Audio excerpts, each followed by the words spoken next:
60 second எடுங்க. அதுல stop ஆயிடும். ஆன் பண்ணி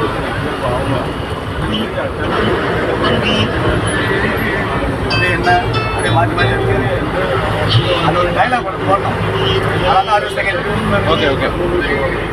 அது வந்து எப்படின்னா டிரைவர்களே சொல்லுவாங்கல்ல, முதலமைச்சர் இவர் வந்து அவர் எழுந்திருக்கலாம், இவர் வந்து அவர் எழுந்திருக்கலாம் சொல்லுவாங்கல்ல. டிரைவர் மட்டும் தான் உட்காந்து இருப்பாங்க. எழுந்து யாரும் நிற்க முடியாதுல்ல, நிற்க முடிச்சா வண்டி ஓட்ட முடியாதுல்ல. அதனால அந்த டைலாக் கொஞ்சம் போட சொன்னேன் 60 செகண்ட்ல. Okay okay.